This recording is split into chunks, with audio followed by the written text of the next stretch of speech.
Ladies and gentlemen of the YouTube universe, what is going on with you on this Friday, December 16th, 3:30 p.m. California time? I'm, of course, your always gracious host, Fallon from GoNootropics.com, coming at you with the coffee. Cheers. Good to see you guys. Thank you all for rolling through on this Friday.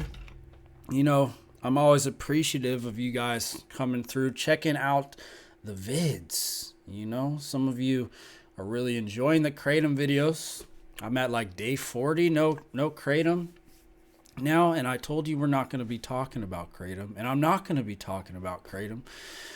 But many of you have stuck through this, even though you could care less about Kratom. Many of you love the Kratom videos. The Kratom videos do the best out of all the videos. This is a video in general. You know, many of you guys are hooked into substances on this channel. This has been historically, a nootropics channel, but with nootropics comes a certain subset of people who are usually hooked into one or more recreational substances. And, you know, for me, for a long time, I felt terrible, man, that I was taking these things, that I had to rely on these compounds to get by, these nootropics, the kratom, the phenibut, the alcohol when I was drinking. It'll be 3 years at the end of the year of sobriety from the booze. And, you know, I always felt bad. I always felt bad that I was taking this thing or that I had to rely upon this thing. But as I began to analyze the world around me and look into other people, you know, I went through a period where I'd find these, you know, quote, happy people in life or people with energy. And I would try to deduce, you know, what makes this person so happy or what makes this person, you know, different than the way I am. And most of the time I found that these people were stacked, man. These people were stacked as well. I knew this old lady. I still know her. 70 years old, you know, and she always had like kind of like a high energy, a little weird. There was something that I just couldn't quite pinpoint. You ever meet somebody and you could just tell like there's some part of their brain that is short-circuiting. Like if you've ever been out in the rain, I live here in California by the coast. And if you walk by some of the power lines and the transformers, you'll look up and on like a foggy day or a rainy day, you'll see this thing like sparking, and it's emitting this very erratic noise and these very erratic sparks. And you look up and you see this thing kind of like sparking. That's kind of how she was. She was like, you know, she had a lot of energy for 70 years old. And I'm trying to think, you know, how is this lady getting by? She's 70. Seems like she's got more energy than I do. And then one day she has me go into her bathroom upstairs. She had broken her leg. And she needed me to go upstairs to get something out of her bathroom. And then there on the bathroom counter, she's got all these prescriptions, right? She's got the Effexor, she's got the Wellbutrin, she's got the gabapentin. And it clicked in my head, man. This lady is stacked. This lady is stacked. You know, Wellbutrin is a stimulant. Gabapentin is psychoactive for nerve pain. And she's taking this every single day. The Effexor. I heard a guy on YouTube call it side Effexor. This one doctor. And, you know, then it all kind of clicked. Where this energy was coming from. Where all this like weirdness was coming from. And as I would learn more about people, even my boss, a lot of the people around me, more times than not, I'd find that in their medicine cabinet, they've got loads of prescriptions from the doctor, from the pharmaceutical agencies, right? And they're just getting stacked every day. And if you look up the statistics on antidepressants and all these different things, you realize a good chunk of the population is taking something, is on something, man. And I think that's why society is just got one foot on the banana peel. Just so weird on top of all the weirdness, all the societal problems we have. I think the big problem is the proliferation of these pharmaceuticals, just baked into society, baked in. And more often than not, the people you're talking to, even if they're a random stranger, statistically, there's a good probability that they're on something. They're on something. This is why when you're talking to somebody and you're just seeing that there's like a certain type of neurosis within this person. It's like they seem normal, but there's like this underlying current of something going on. This is what it is. It's the antidepressants. It's all these pharmaceuticals going into the brain. And, some of these seem very benign. Like yesterday, I took some gabapentin. My girlfriend's coming off a kratom. And so we got her some gabapentin. I tried it out. And gabapentin it's psychoactive. And I was noticing that I just wasn't, wasn't there. I wasn't fully there. I was even at the store and I couldn't remember certain things. Like I couldn't remember the word Parmesan. And just having these like lapses of cognitive processes in my brain where I couldn't remember certain things. It was fogging up my brain. Almost makes you feel a little robotic. It's like you're just going through the motions. And it appears subtle at first glance. Some of these pharmaceuticals, they're like subtle things. But at the end of the day, they're changing you in these big ways. You take like SSRIs, selective serotonin reuptake inhibitors. And they say that the SSRIs, the reuptake inhibition of serotonin is not what alleviates the depression, because how what they tell you with SSRIs is you got to take it for 30 days. And so you're thinking, well, what's it really doing? How's it really affecting the brain if it has to take 30 days to work?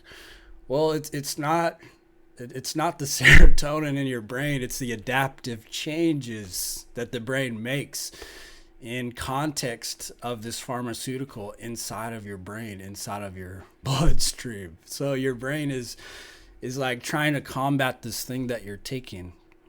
So it's not the serotonin that's really alleviating the depression. It's the adaptive changes that your brain is making.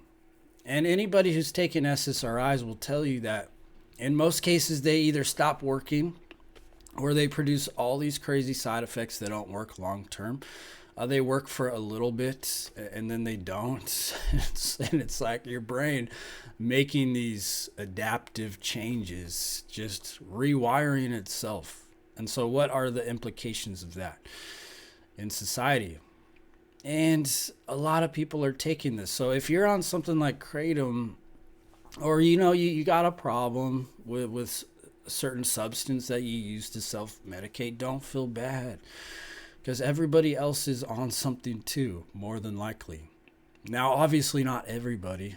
Certainly there's people out there who aren't taking anything at all, but I would say the number of people on some type of medication from the doctor, on some type of thing, struggling with their own type of addiction, whether that, it might not be pharmaceuticals, it might be pornography, it might be gambling, it might be one of these other things. You're not the only one.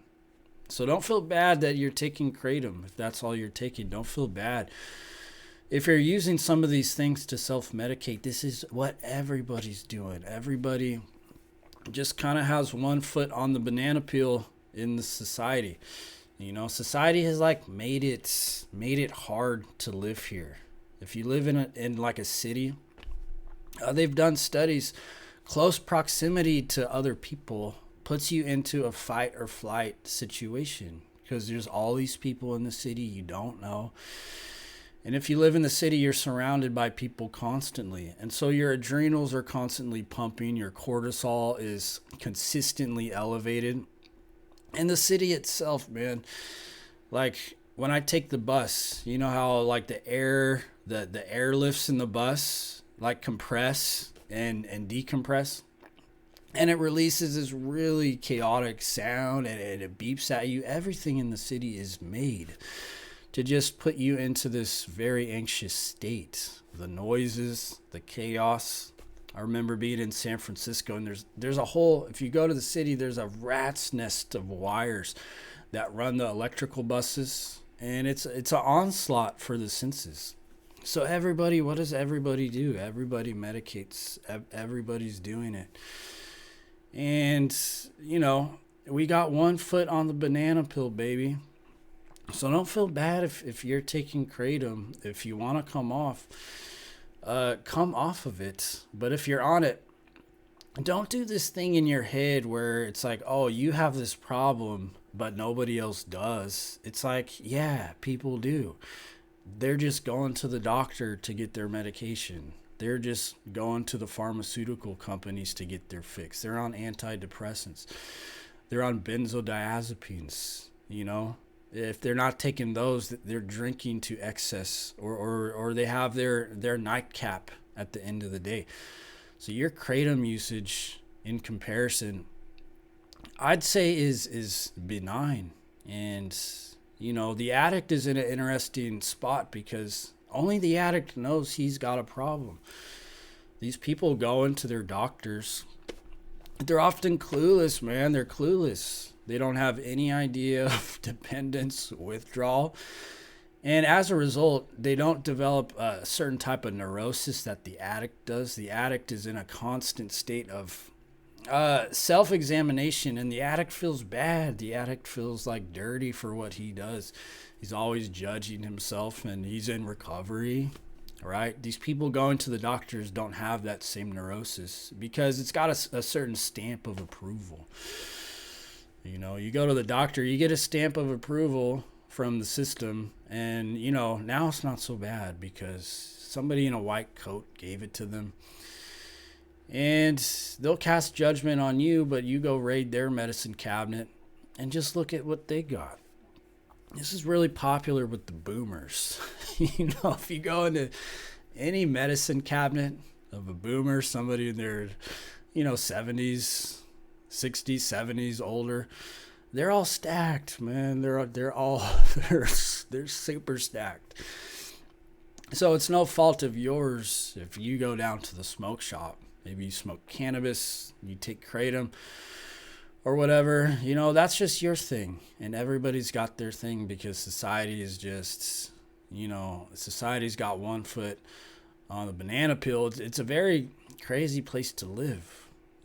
We just went through the 2020 fiasco. Something's coming for us again. 2020 was not the end of these pandemics. Something's coming down the pipeline again. I can tell you that. And it's like, what's the next one going to be? Too many subcultures, too much information coming into our head at once. It's like, what do we identify with? What do we learn? Too many options. Where do we go? What do we do? Who do we date? All these different. One thing I've noticed is we have these too many subcultures. We're not only atomized, we're not only kind of confined to our apartments now. We have less community. But everybody individually seems to identify with certain subcultures.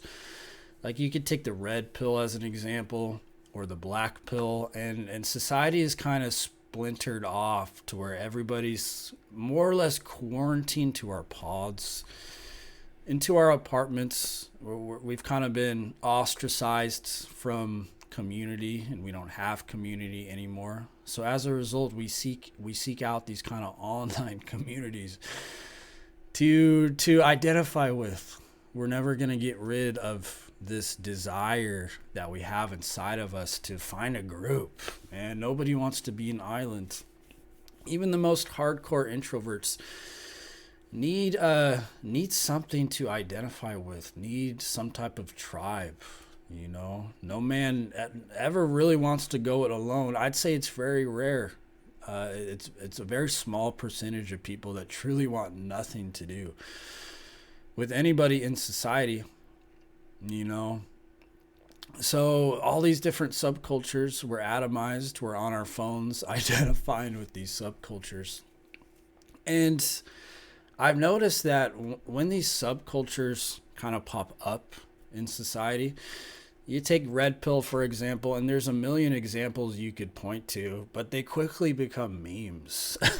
you know, like if you take the hippie movement of the 60s and the 70s, you take that whole movement, pre-technology, the hippies did very much become a meme, but it took a long time before it got to the point where people were kind of looking at the hippies like, well, okay, that was, maybe we were a little short-sighted. Maybe we were too liberal. The hippies became a meme over time, but it took a long time. It took kind of a long time for the movement to grow and to build. And it also took a long time to kind of crumble.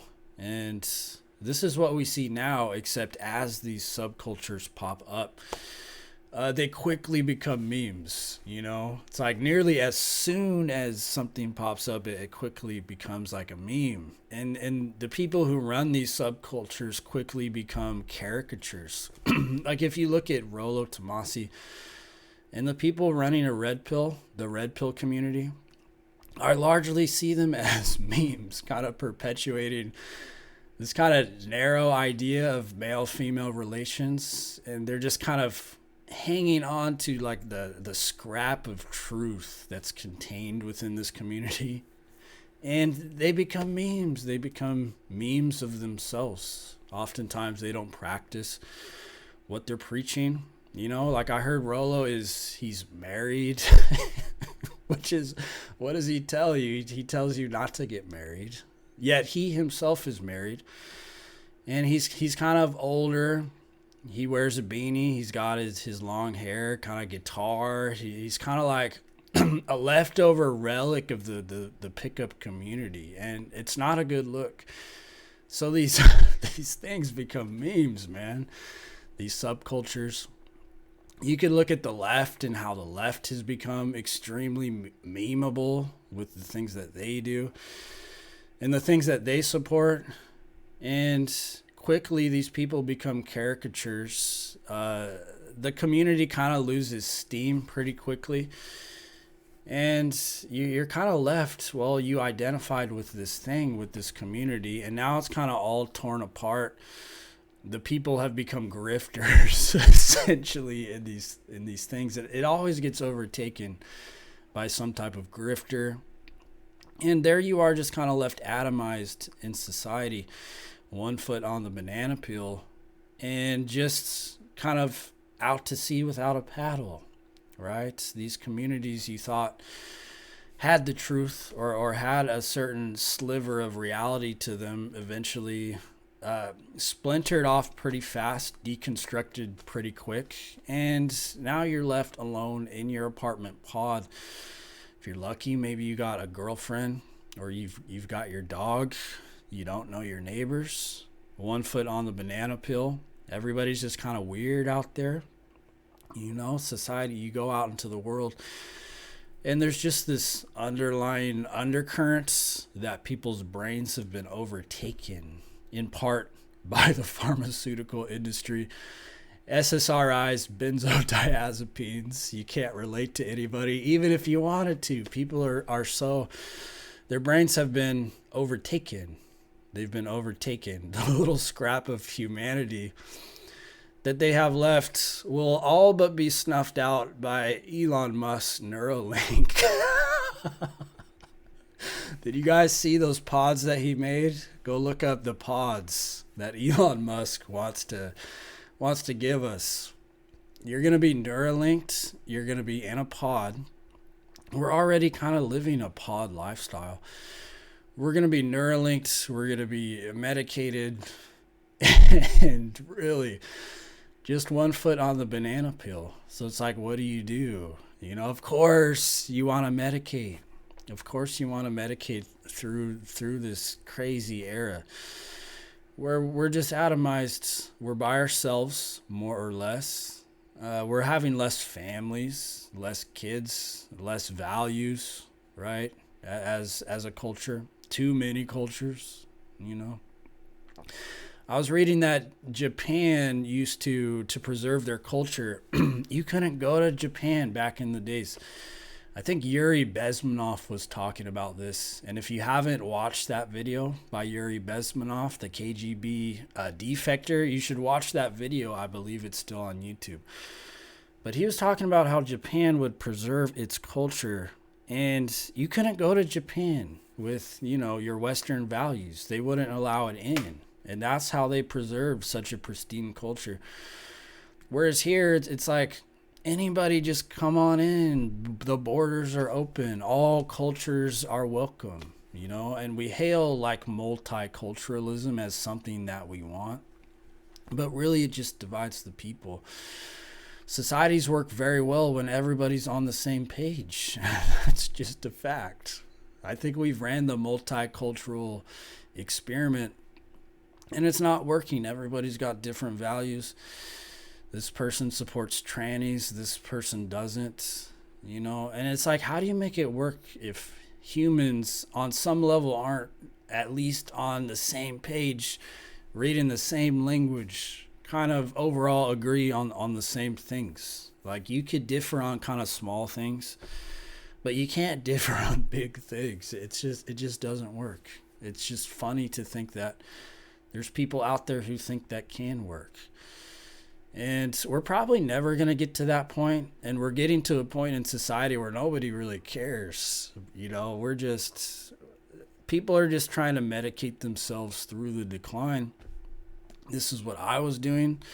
I'm trying to step away from that, you know, because we're on a steep decline and people are medicated out there. We're going into the pods, baby. We're going into the pods. So that is the video of the day. You know, if you got a little kratom thing going on, or you feel bad, just stop. Just stop. Stop judging yourself. Everybody's medicated, man. Everybody's under the collective neurosis, just trying to get by. And if you're somebody who wants to get off of that, away from that, you're going to have to build your own bubble. You know, society is way too crazy. It's hard to cope out there, man, without medicating yourself, especially in the city. Too much weird shit. Just too much weird stuff out there. Build your bubble. Surround yourself by people you trust. You find a few good people, man. That's really all you could do in this world. Find a few good people.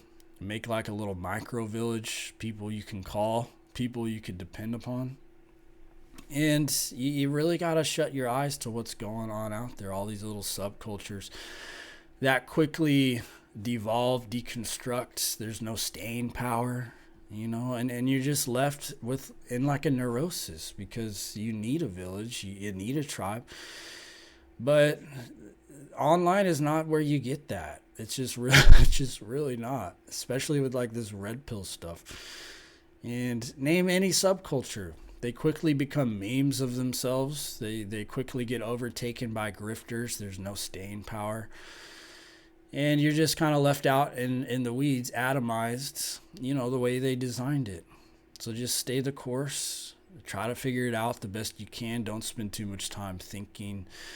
Don't self-medicate yourself to any large degree. You know, the kratom, fine. Some of these things, you take a couple bong rips every now and then, fine. You have a couple drinks. Don't let it devolve into a daily addiction, I would say. But if you're going to do something, don't feel bad about it. Everybody's doing it, baby. Everybody's doing it. So that is the video of the day. FallonGoNootropics.com. As always, thank you for watching. Thank you for subscribing. And I will see you very soon. Peace.